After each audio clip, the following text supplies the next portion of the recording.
Nous sommes très contents de vous retrouver, amis téléspectateurs de Highlight. Que le Seigneur vous bénisse. Pourquoi Jésus-Christ n'est pas Jésus-Christ? Nous sommes d'accord. Il est important de savoir quel Christ est prêché et maîtrisé, dans quel environnement spirituel nous évoluons. Et justement, le prophète Don Céleste Nabi, dans ce Highlight, poursuit ses explications sur la grande question: pourquoi Jésus-Christ n'est pas Jésus-Christ? Top, c'est parti.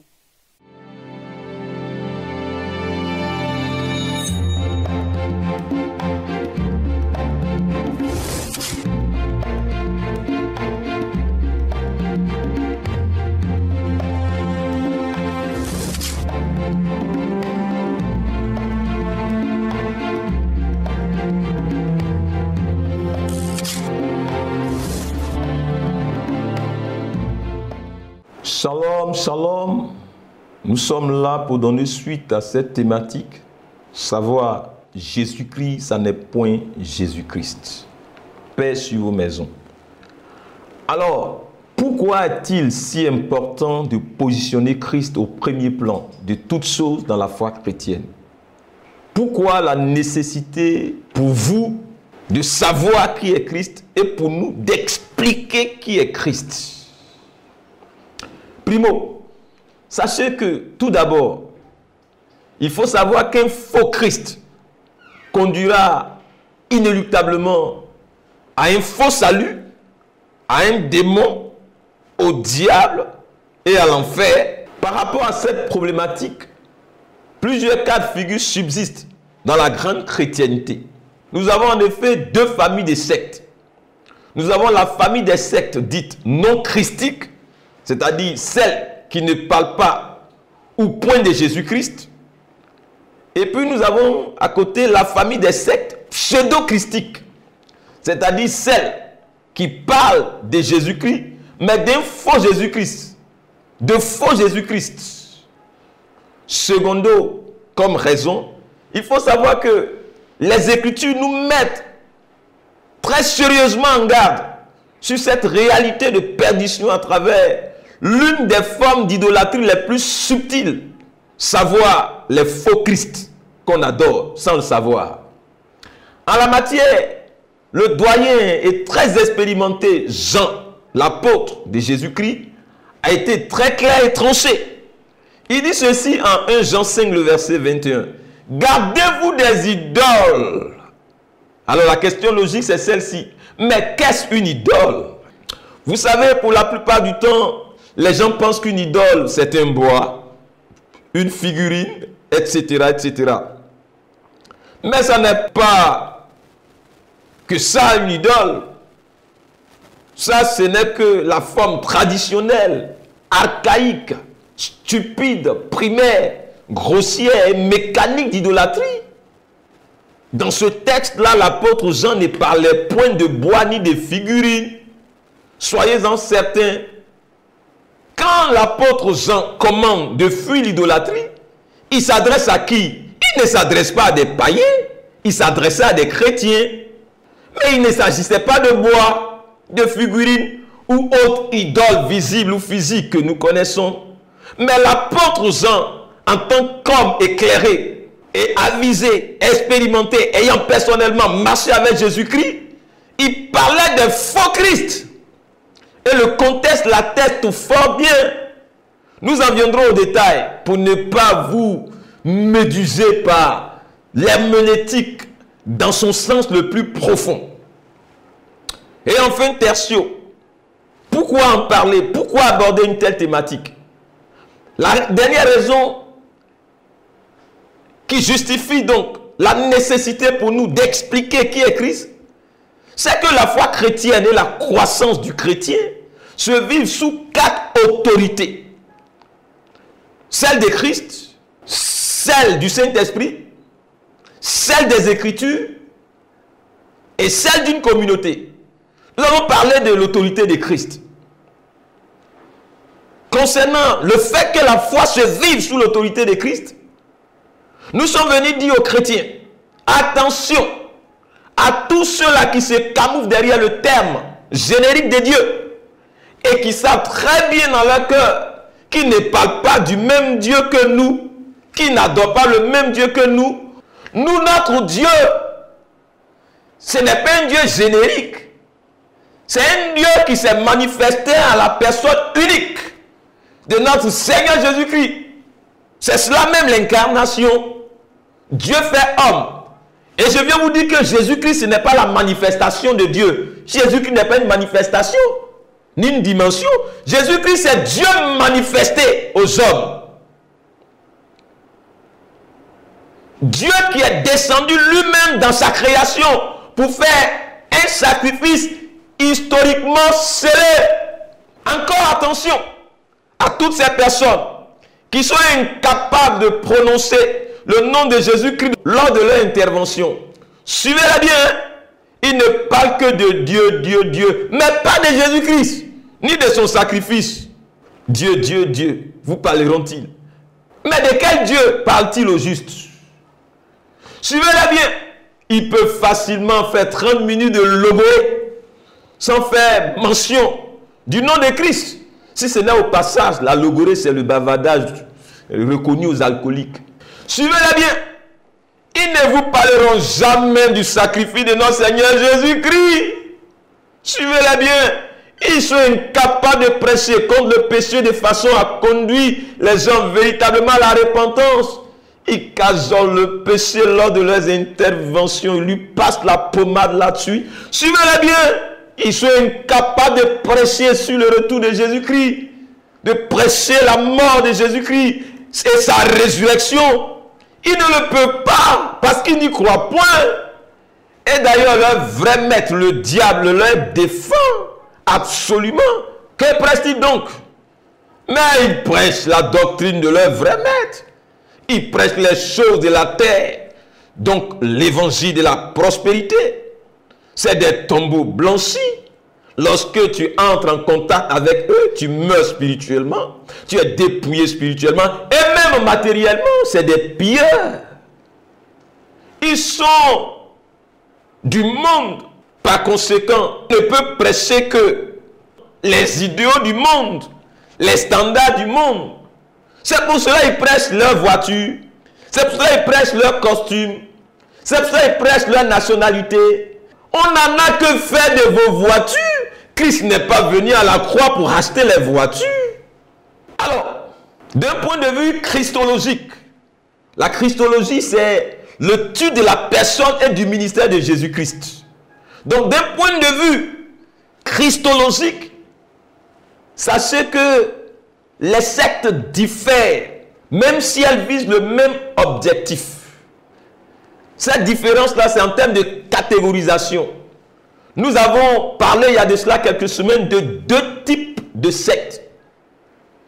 Nous avons la famille des sectes dites non christiques et la famille des sectes pseudo-christiques. Dans la famille des sectes non christiques, il y a tout d'abord les antichristiques francs ou proclamés. Les antichristiques francs ou proclamés, c'est des sectes. C'est toutes ces confessions non chrétiennes qui combattent ouvertement le Christ, qui combattent ouvertement la parole de Dieu, qui combattent ouvertement l'église authentique de Jésus-Christ. Elles assument leur apostasie et leur animosité contre la foi chrétienne authentique. Elles représentent un piètre danger pour l'église et la foi chrétienne biblique. Pourquoi? Parce qu'elles au moins se dévoilent. Elles permettent même à l'église de se réveiller et d'éveiller. Alors que les autres, elles endorment l'église comme le cobra avant de tuer sa proie. À côté du premier embranchement, nous avons l'embranchement des sectes Christo-substituants. Christo-substituants. Donc il y a Christ et puis il y a substitution. On va mettre les deux ensemble pour que vous puissiez nous comprendre. Ces sectes-là, elles présentent où elle parle d'un Christ, mais très très bizarre, hypothétique. C'est ces confessions-là qui se disent chrétiennes, mais qui ne croient point en le vrai Christ. Sinon qu'en réalité, elles croient en quelqu'un d'autre ou en une autre divinité à la place de Jésus-Christ, même si elles vous brandissent le nom de Jésus-Christ. Donc elles exploitent le nom de Jésus-Christ pour perdre les âmes. Nota bene. Ces sectes-là, elles sont certes dangereuses, mais c'est les moins dangereuses, car elles sont facilement détectables.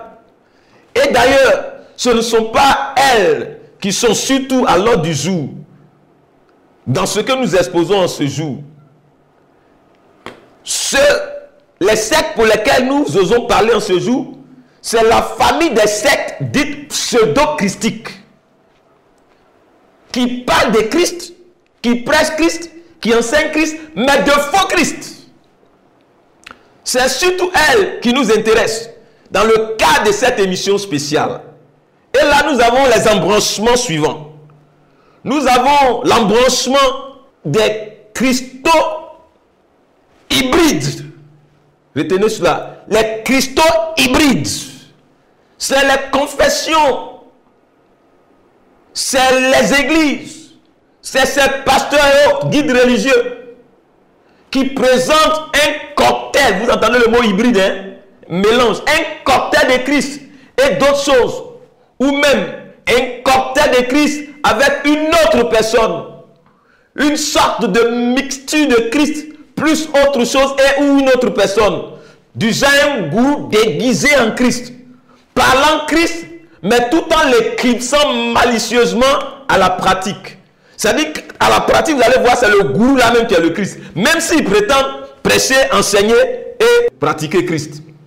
À côté de l'embranchement des Christos hybrides, nous avons les homologos christiques.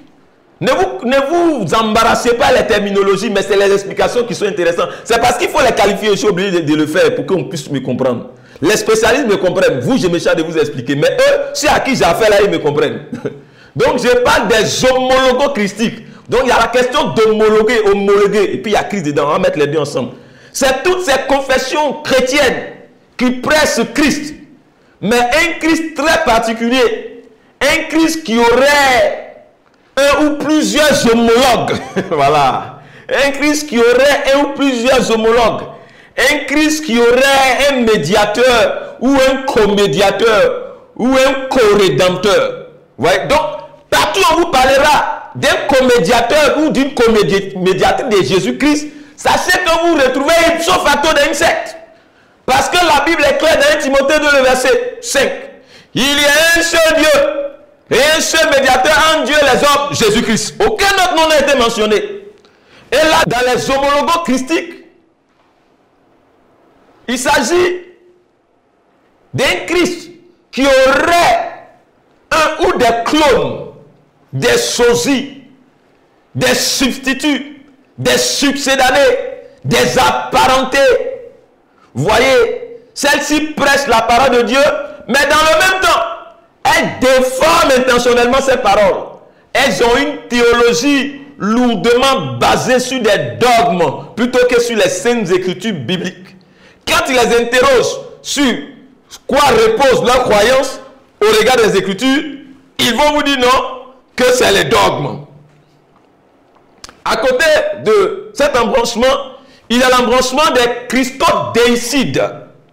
Christodéicides, donc il y a Christ et puis il y a déicide. Déicide, c'est en rapport avec tuer Dieu. Voilà, je le dis ça simplement pour vous. Et là, il s'agit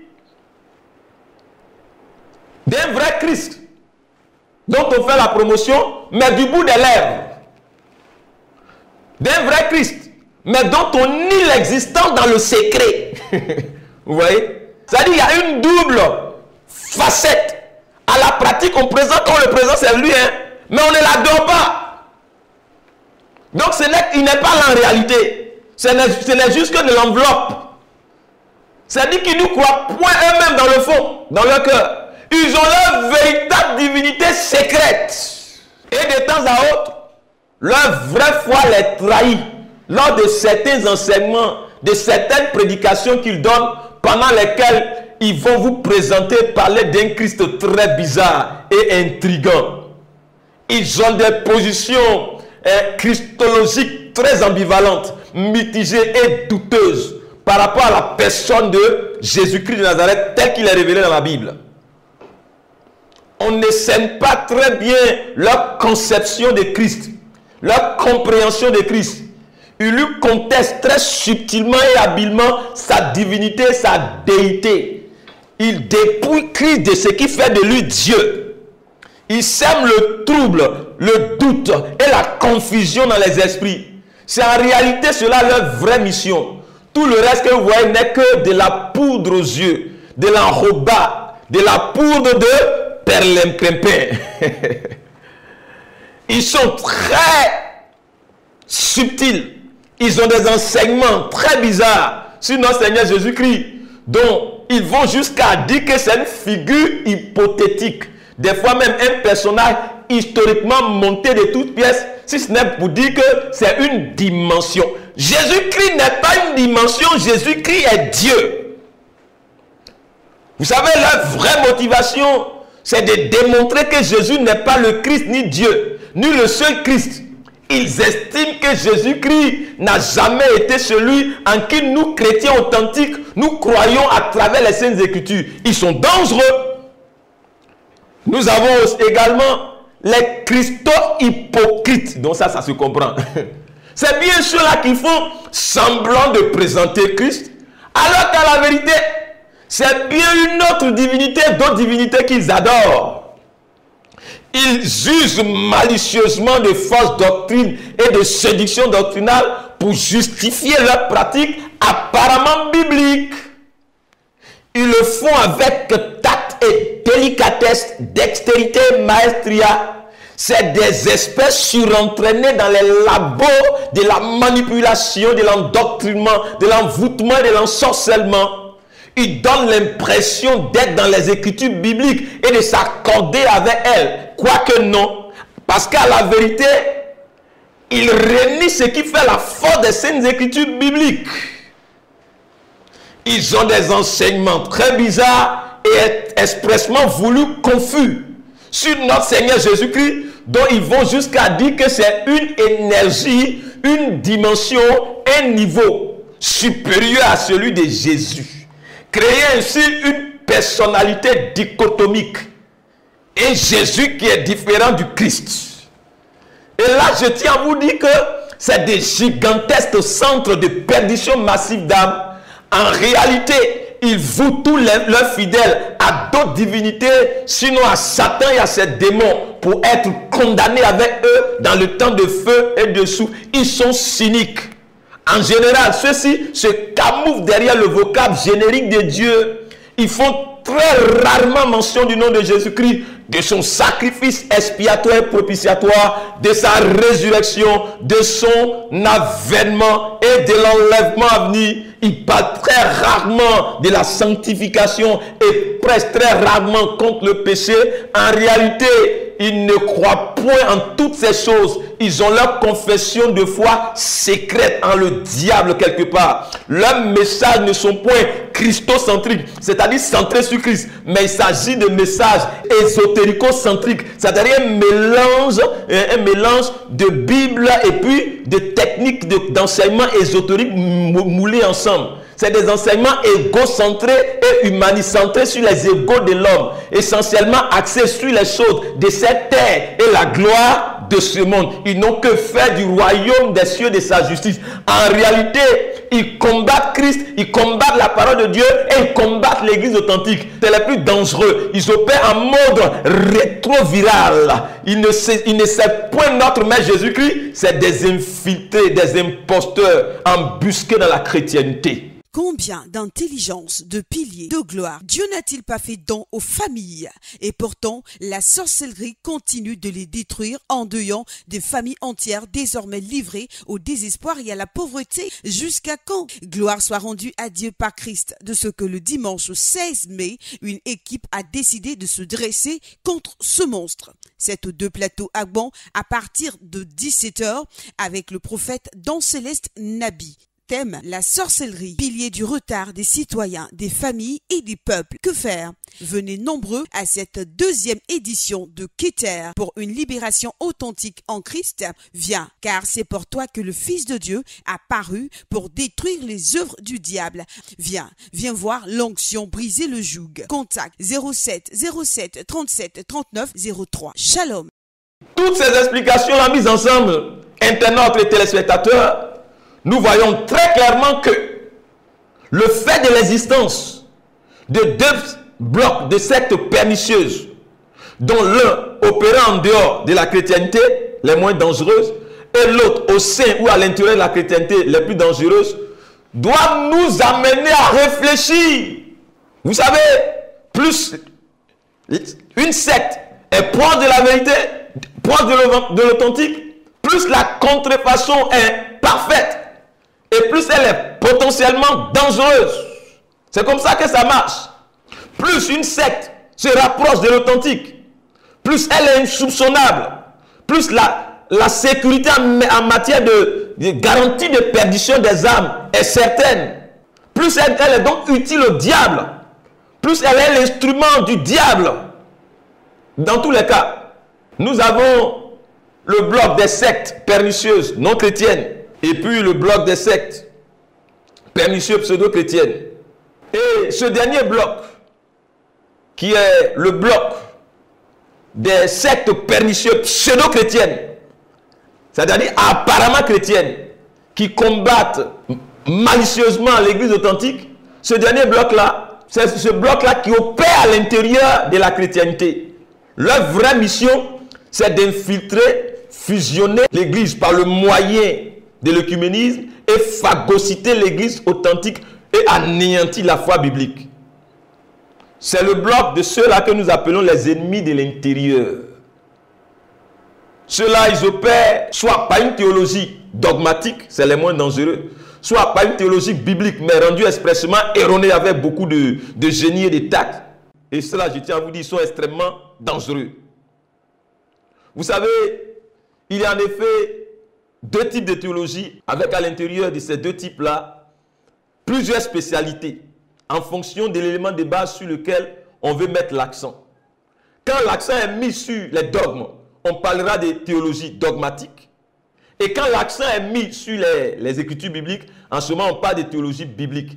C'est là qui traite principalement des questions établies dans la Bible. Alors, où se trouve le nœud du problème? Où se trouve le nœud de l'imbroglio qui nous amène à aborder une thématique sur qui est Jésus-Christ de Nazareth? Voyez, dans ces derniers temps, il y a beaucoup de polémiques en milieu chrétien sur la personne de notre Seigneur et Sauveur Jésus-Christ.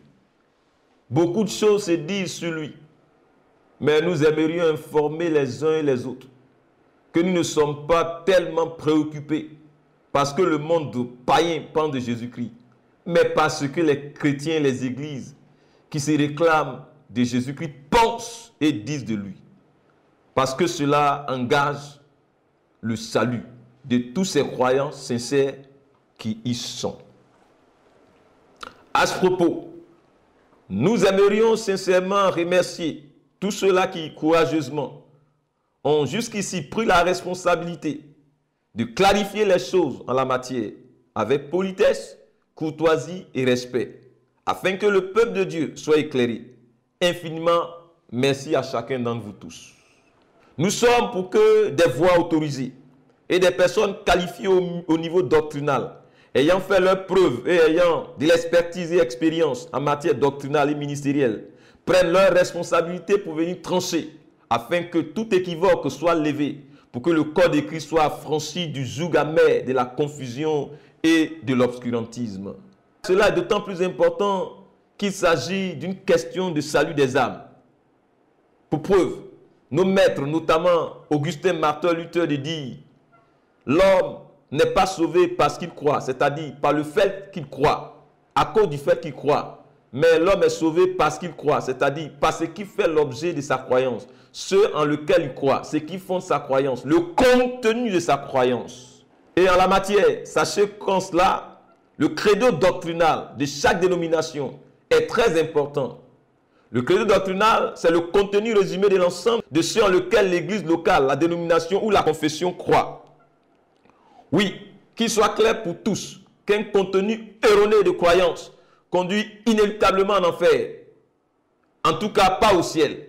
De même, un faux Christ, tout comme la présentation d'un faux Jésus-Christ, ne peut conduire au salut Vous savez, nous disons tous croire en Jésus-Christ, mais en lequel Jésus-Christ au juste.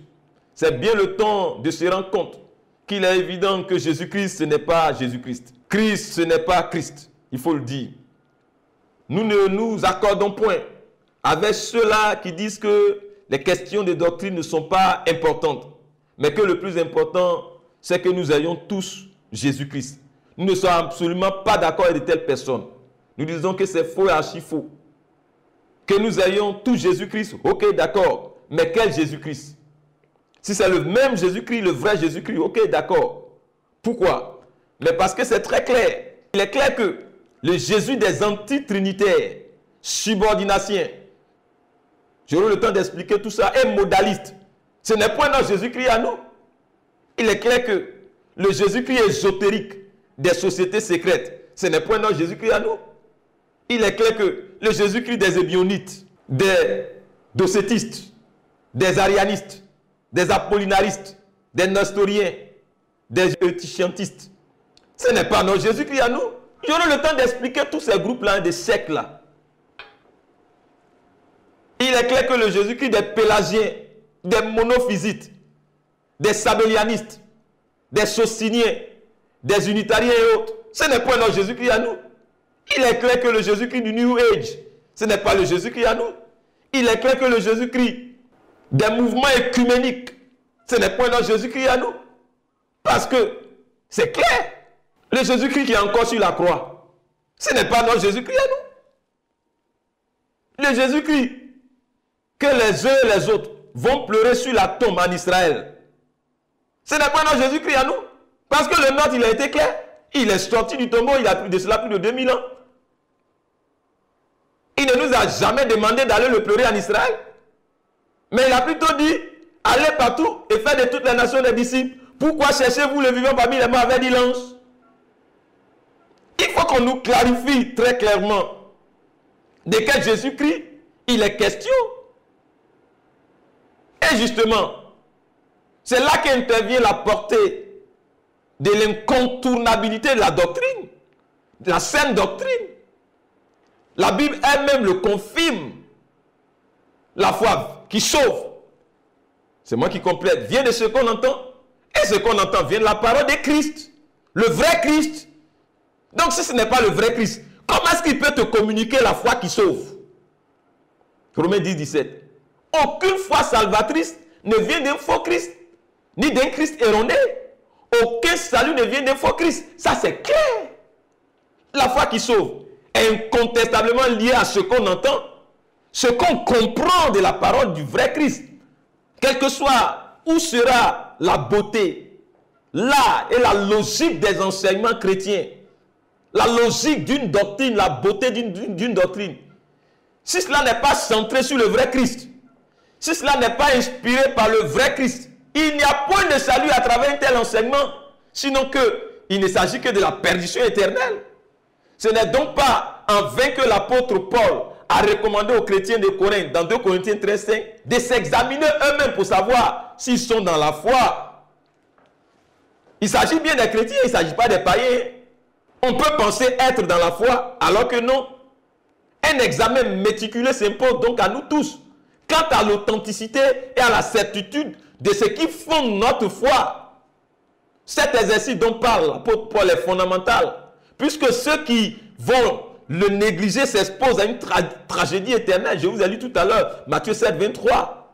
Je ne vous ai jamais connu, retirez-vous de moi, ouvriers de l'iniquité. Je sais que des gens vont s'empresser de citer Galates 4, 19, afin de me contrarier. Je lis pour vous Galates 4, 19. Mes enfants, pour qui j'éprouve de nouveau les douleurs de l'enfantement, jusqu'à ce que Christ soit formé en vous. Vous voyez, cette expression ne signifie point qu'à la nouvelle naissance, on reçoit moins Christ, ou qu'on reçoit une partie de Christ, un quart de Christ, un tiers de Christ, demi-Christ, 2 tiers de Christ, etc., etc. Ni que c'est progressivement qu'on reçoit la plénitude de Christ. Absolument pas. Cette expression ne signifie point que Christ n'est pas une personne. ou qu'il a une énergie ou une dimension. Absolument pas. C'est bien ce qu'on appelle en français, en littérature, un idiome. Une façon spéciale d'exprimer une idée à un moment donné ou en un lieu donné pour se faire mieux comprendre. C'est un idiome. Et dans ce cas-ci, relativement à ce texte biblique, il s'agit de ce qu'on appelle l'anthropomorphisme. Anthropo, c'est relatif à l'homme. Morphisme, c'est relatif à forme. Et l'anthropomorphisme consiste à donner à Dieu les caractéristiques d'un être humain, d'un corps physique ou même des émotions humaines.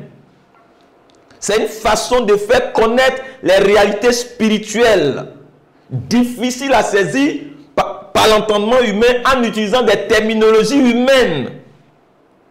Il faut justement entendre par jusqu'à ce que Christ soit formé en vous, jusqu'à ce que les attributs partagés de Christ avec les hommes soient pleinement établis en vous, bâtis en vous, forgés en vous. C'est-à-dire l'amour, la patience, la bonté, la miséricorde, la sainteté, l'humilité, la douceur, etc., etc. Et justement, notre rôle, c'est de contribuer au moyen de l'évangile à construire les croyants pour les amener à tendre vers le modèle parfait qui est Christ. Une chose est de recevoir Christ, une autre est de manifester Christ. Beaucoup ont reçu Christ, mais très peu manifestent Christ à travers leur vie. C'est cela aussi le défi des leaders. Alors une grosse question se pose à nous tous. Pourquoi cette aisance de prolifération des fausses doctrines et hérésies à notre ère? Était-ce le cas au temps des premiers disciples et apôtres? Est-ce possible de corriger cette situation? Nous allons amplement répondre à cette question dans le prochain highlight. D'ici là, sachez que vous suivez HPH, Pendule à l'heure, avec la LCR 2000, la Ligue chrétienne des réformateurs. Merci pour ces précieuses minutes que vous nous avez concédées. Que la paix du Seigneur demeure sur vous, sur votre maison, sur votre famille, sur votre foyer. Et que l'Esprit de Dieu vous remplisse davantage. Et que Dieu fasse de vous des giborim. Shalom. Oui, l'on a tendance à nous faire croire que Dieu, c'est Dieu. Eh bien, le présent exposé nous aura permis de comprendre qu'il n'en est rien. Recherchons alors le véritable qui nous garantit le salut éternel. Jésus-Christ, le vrai. Pour le prochain highlight, nous aborderons une question essentielle, à savoir qui réellement est Jésus-Christ. Ne manquez pas ce numéro, portez-vous bien. Shalom.